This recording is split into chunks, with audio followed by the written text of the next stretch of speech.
Isa, dalawa, tatlo, apat, lima, anim, pito, walo, siyam, sampo.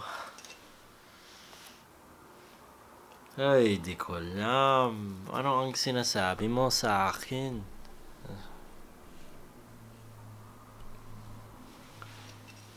Upang ang bawat sandali ay ang mahalin ay ikaw.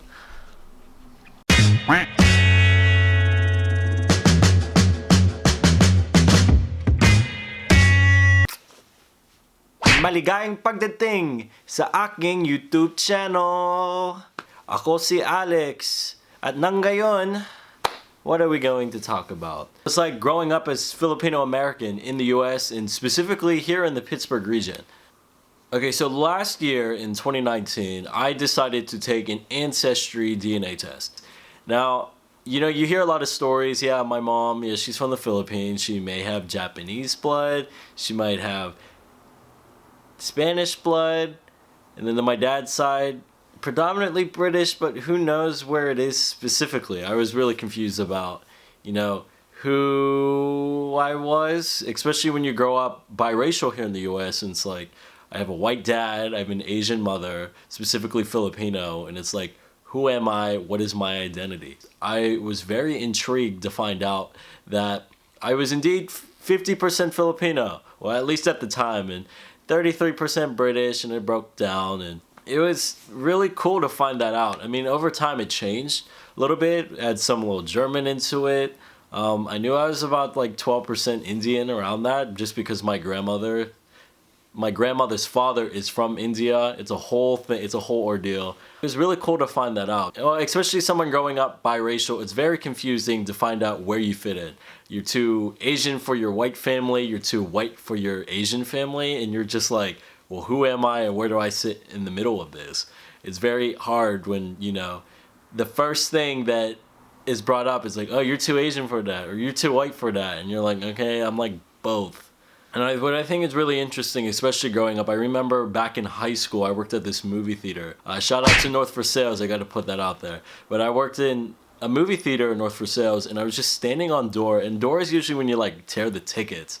And some lady came up to me and was like, oh, so you're Asian American? And I'm like, Meanwhile, I guess so. I don't really view myself like that. Other conversations like in history class, like what race do you put down? And I was like, well, I kind of put both, because like I am white, but I am Asian. So I'm like, I grew up with a white dad. I grew up with a Filipino mom. Like, what kind of difference is there?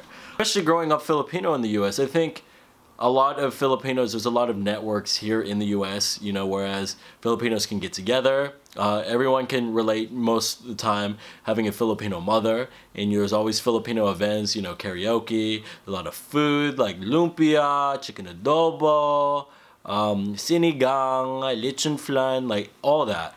And a community that you're used to, but the thing is, it's kind of like watching everything from the outside.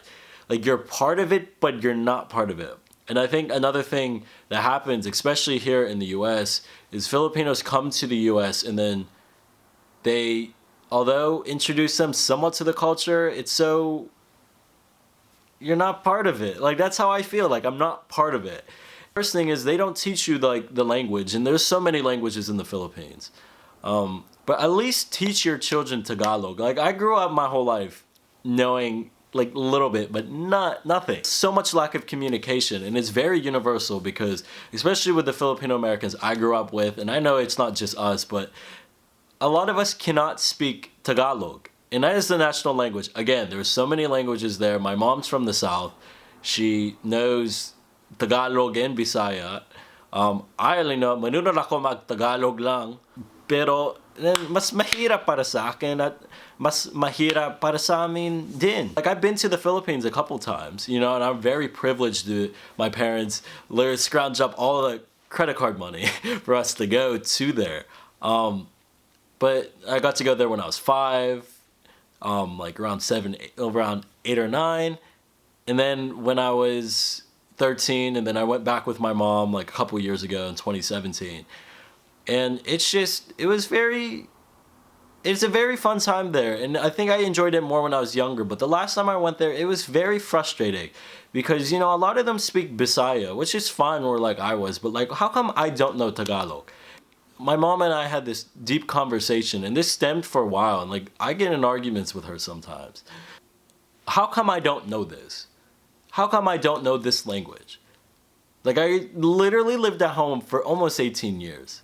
Or at least for me, gusto ko malaman tungkol sa Pilipinas. Gusto ko malaman lahat. Am I Filipino or am I American or am I both? Like what lane am I in when it comes to that? I think it's extremely irritating, that it takes me to go to college to find out more about myself and who I am and where it fits. Like, I would have never known about the Philippine-American War of like 1898 after the U.S. signed the Treaty of Paris with Spain and acquired the Philippines. They acquired like Puerto Rico and all that. And like, how am I supposed to know that?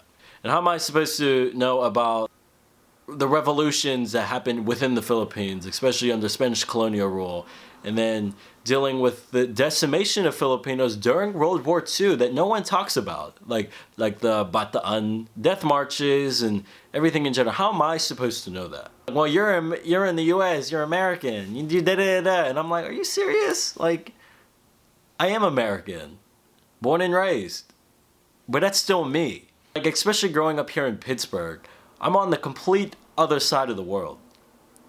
And I really found myself jealous of a lot of my peers because, on my dad's side of the family, I was on the younger side and like I didn't really have any cousins my age. I mean, I kind of did, but not like really. But on my mom's side, they were on the other side of the world. So there's like one half of the family that's not even here. I really found that extremely frustrating growing up. I remember growing up, family on the other side of the world. And you're just like, well, how am I supposed to do this? Like, I would love to have spent holidays with them. I would love to relish in accomplishments and, all that stuff. And then you gotta like turn around and be like, what the hell is going on? Why is life like this? So I'm growing up with a language barrier. I'm away from half of my family. And I'm in the suburbs of Pittsburgh, where I grew up. Like, I was one of... Well, there's a couple Asians in like my school, of course, more on the Vietnamese side. And then there's people like me that's half, like the only person who is biracial, half Filipino with me was my girl Kayla Novak. Follow her here on YouTube, Moon Consort, that's my girl. I don't even know who I am. I don't know how to identify as a Filipino because I feel so detached from this. And it was a very confusing time, and I know a lot of people, and I'm not saying it's right, but I would get all these runs like, oh, where are you from? Or go back to where you're from. I'm like, I was born in Monroeville. What do you mean go back to where you're from? Like, you mean down the street? Like, that is so weird to me. And a lot of people would say that stuff too. I remember, just in gym class, like we had different games that would pop up. Like, I remember it's specifically in the winter because we couldn't go outside on the track, and we would have like Foursquare, we'd have ping pong, badminton, all that stuff set up in like the other gym. And we were just playing ping pong, and one day I was like killing it. Someone's like, oh, it's because you're Asian. No. Remember high school, people would be like, you're my favorite Asian. Like, I'm not an object, dude. Like, I am me. Like, what the hell is wrong with you? Like, I found that extremely irritating growing up because I'm like, one, I'm not even comfortable with my Asian identity. I don't even know my Asian identity. Even today, this happened recently. Well, within the last couple of years, I had a coworker. Like, oh, are you in this group chat? Because, like, where I work at, we have group chats basically saying, oh, can you guys, like, here's the call time for this day. Can you guys be there?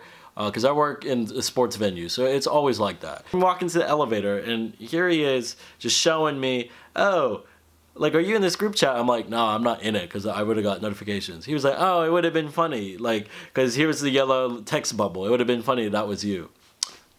Really?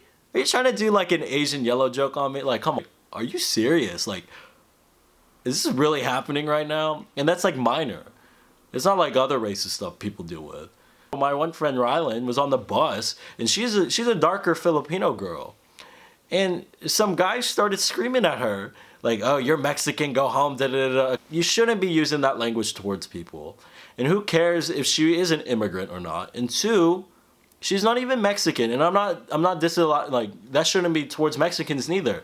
But you aren't even educated to know that she's not even whatever ethnicity or race or nationality you're trying to push on them. There's so much nuance that comes with it. And you know, especially now today with the coronavirus, like I'm even scared to walk around. Because if I do like one sneeze, like I sneezed at the gym the other day and people are just staring at me. I'm like, Jesus Christ.